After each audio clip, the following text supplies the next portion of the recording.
Hi, welcome to Inside Pages.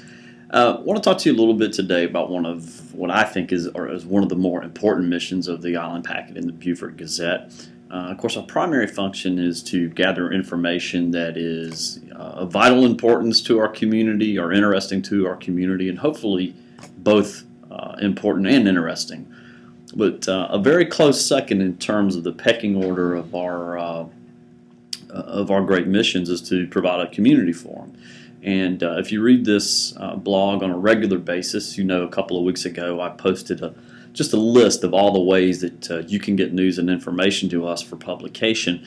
And I think there was a list of about 30 ways you can do that.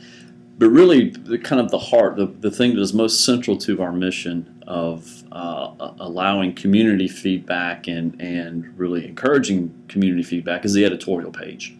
So today what I wanted to do was do another one of these little video blog posts and explain the editorial page to you, how we select material for it, how it comes together, how we set editorial policy, and where we think the editorial page fits within the newspaper's mission. One aspect of the editorial page that I think is so emblematic of our desire to capture a lot of different community voices is just the wide variety of viewpoints that we capture on a single page of print. You might see our signed editorials, which is sort of the official newspaper stance on a particular issue. You might see a columnist such as George Will or Leonard Pitts. You might see editorials from other newspapers that are syndicated or are sister publications that we pick up, or you might see an editorial cartoon. Of course, most importantly are the letters to the editor, the things that you readers send to us, your thoughts on sort of the issues of the day. A lot of different people are involved in some respect in either assembling that editorial page or setting editorial policy, or doing both. And if you look, I'm going to hold this up, you can see the names of the people, the four people you see there: Sarah Johnson Borton, our publisher; Fitz McAdden, our executive editor; Janet Smith, our editorial page editor; and me are all editorial board members. And actually there's one name that is not included on here, but who plays a very important role, and that's our columnist David Lauderdale, whose title also is Associate Editorial Page Editor. So we're going to explain a little bit about how this page comes together, how we set editorial policy, and hopefully give you some insight into what we think is a very important page of our newspaper. Sarah Johnson Borton is our editor and publisher. She doesn't direct news coverage on a day-to-day basis, but she does direct our weekly editorial board meetings. Well, I think it's important that people understand the difference between the news pages and the editorial page first. That, you know, in the news pages we maintain balance in what we're covering. On the editorial page means opinion. And I think it's important in our mission as a newspaper to take in the information from the news stories that we've run, which are fair and balanced, and form our opinion and present our opinion to the public. Readers probably have some notion of our attempt to keep advertising and editorial separate. They might not know that we also try to wear different hats when we're gathering the news and when we're opining on it. We expect and remind ourselves pretty frequently that we need to be objective, and we need to be objective not only in the news coverage but also in the editorial board meetings. And when you're in an editorial board meeting, it's, you know, that you're wearing a different hat, and that's a completely different role from the role that you carry out in the newsroom. And I think the people on the editorial board understand that. Rarely do we take a vote on an editorial position. Usually we discuss issues and then arrive at a consensus, then decide who's going to write the editorial.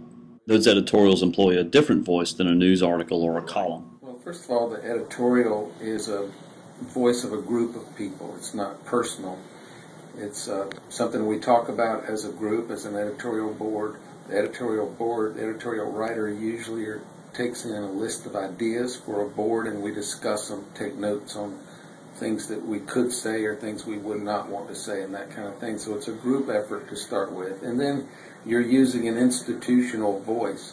my big concern has always been, my main concern was always, I don't want to make a fool of myself. I don't want to make a fool of our newspaper. I don't want to make a fool of not knowing an issue well enough, or knowing the background well enough, or the people well enough. So it's pretty much, to me, it's a little more pressure to represent the Island Packet and the Beaufort Gazette as institutions, even more than my own personal self.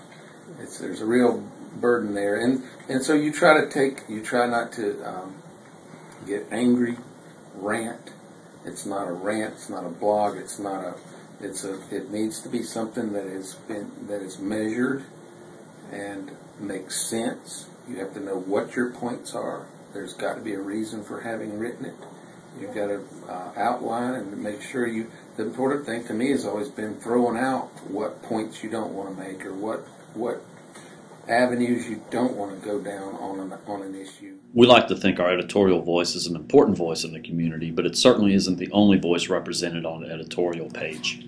On the columns, we have 3 columnists who are pretty much standing columnists: George Will, Kathleen Parker, and Leonard Pitts. Those are the 3 most steady columnists, and they have a differing viewpoint, come at things from a differing perspectives.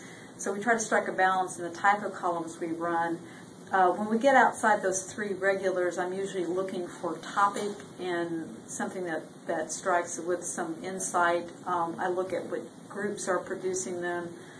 We have a few different wire services that we can get columns from, and so we just try to look at topic and perspective and try to balance that out over the course of the week.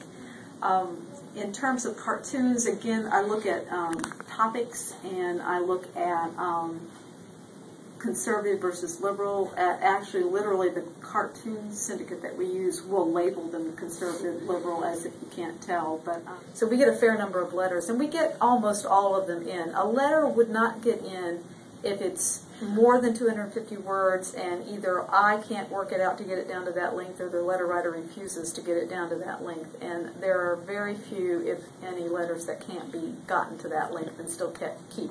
I've edited many letters for people who say they can't get it down, and it can be done.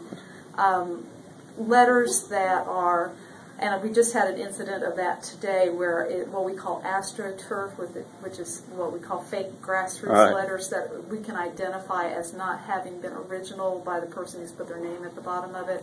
And we did just have one get into the paper today, and we try not to have that help, and an alert reader spotted it for us. To get an op-ed piece, you have to have a particular standing or particular insight, particular expertise in a subject. Someone, the average reader opining on national issues just isn't going to make the cut. If you're a government official who is working on a particular topic, Lindsey Graham explaining his vote on the debt ceiling bill is a good example of where we would allow somebody to go longer. But the average person writing on what I would consider the average topic, no. And as I say, there's 250 words is 8 column inches of print, and so it's more than you think. Hope that gives you a little bit better insight about how we assemble the editorial page and the work that goes into creating it. If you have questions or comments, of course, you can always get in touch with me directly at jkidd@islandpacket.com or jkidd@beaufortgazette.com, or you can just leave a comment below this video on my blog, and I'll respond to you in what I hope is fairly short order. Hope you found this informative, and until next week.